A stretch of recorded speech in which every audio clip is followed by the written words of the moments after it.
Hello, welcome to our channel.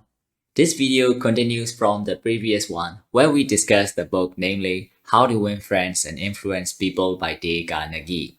This book is published in 1936, is considered one of the most famous books of all time, having sold millions of copies worldwide and translated into many languages.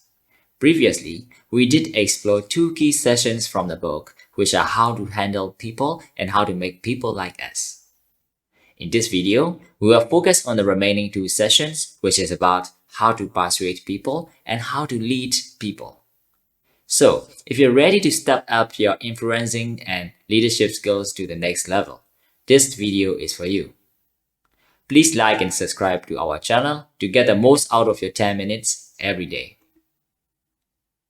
So, let's continue to part 3, how to win people to your way of thinking.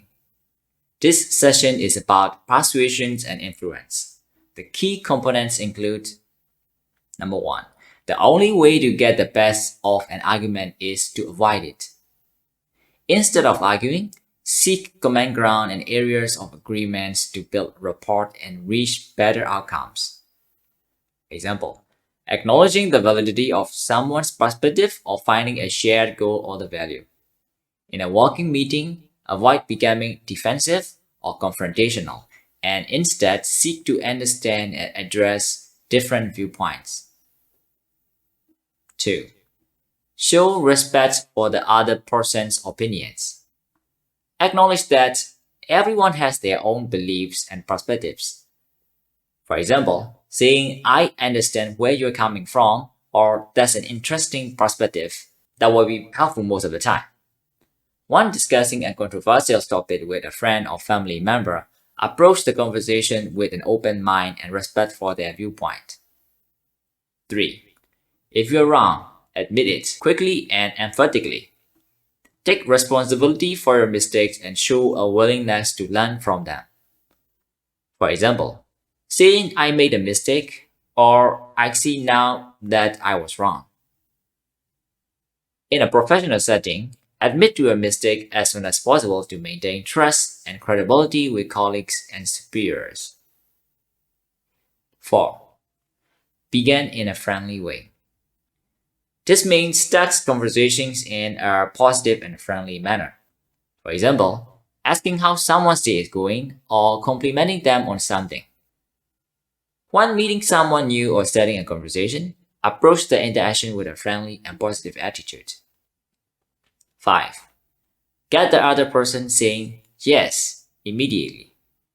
It means find areas of agreement and build on them.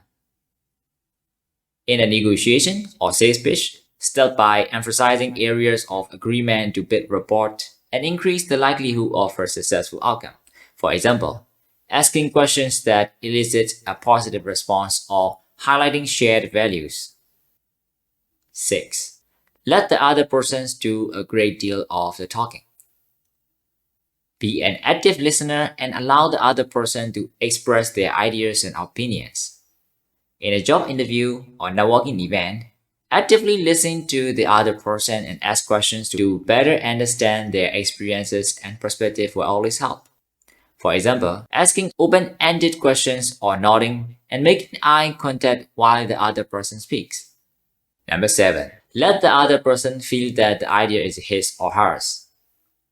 Create a sense of ownership and investment in the ideas being discussed. For example, asking for the other person's input in idea or framing the discussion as a collaboration.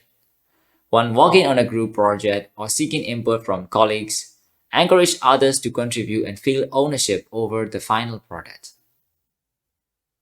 8. Try honestly to see things from the other person's point of view. Empathize with the other person and understand their perspective. For example, imagining oneself in the other person's shoes or asking questions to better understand their point of view.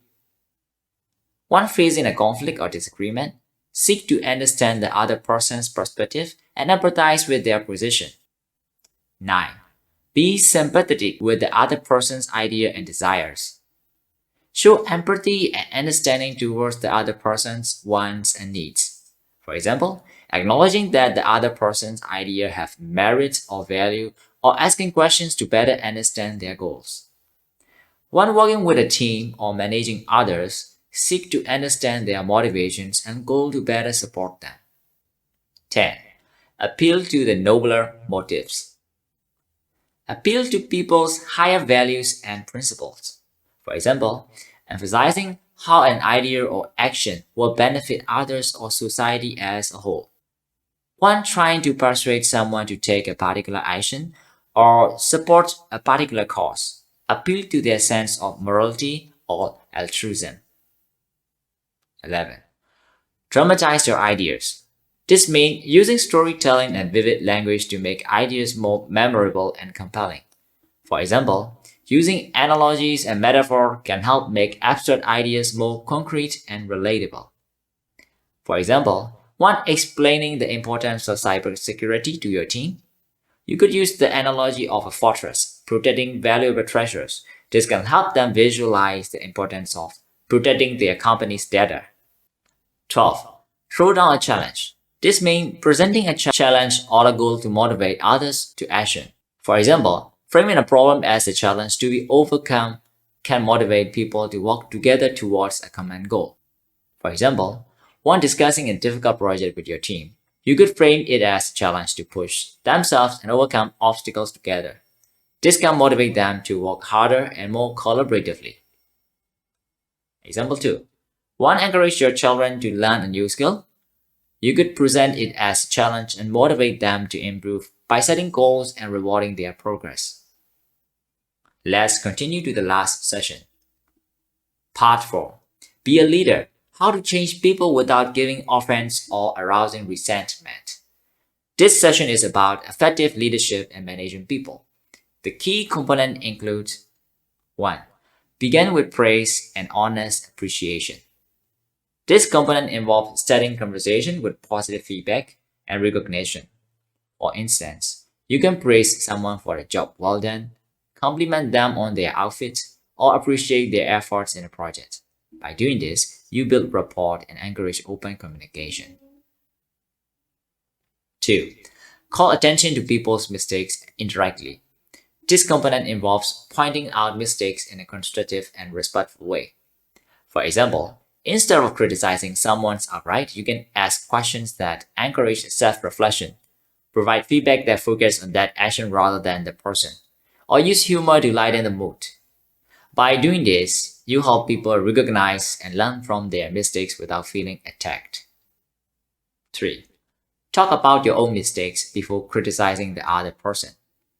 This component involves acknowledging one's own mistake and demonstrating a willingness to learn from them. For instance, sharing a personal story of a mistake and how it was resolved can help build rapport and trust. By doing this, you make the other person feel less defensive and more open to feedback. 4. Ask questions instead of giving direct orders. This component involves encouraging dialogues and collaborations. For example, you can ask questions that encourage the other person to think critically, provide them with options to choose from, or ask for their input before making a decision. By doing this, you promote problem-solving and decision-making skills. 5. Let the other person save face. This component involves avoiding humiliating or embarrassing others. For example, you can give constructive feedback in private, focus on the behavior rather than the person, or offer praise before giving feedback. By doing this, you preserve the other person's dignity and promote a positive relationship. 6. Praise the slightest improvement and praise every improvement.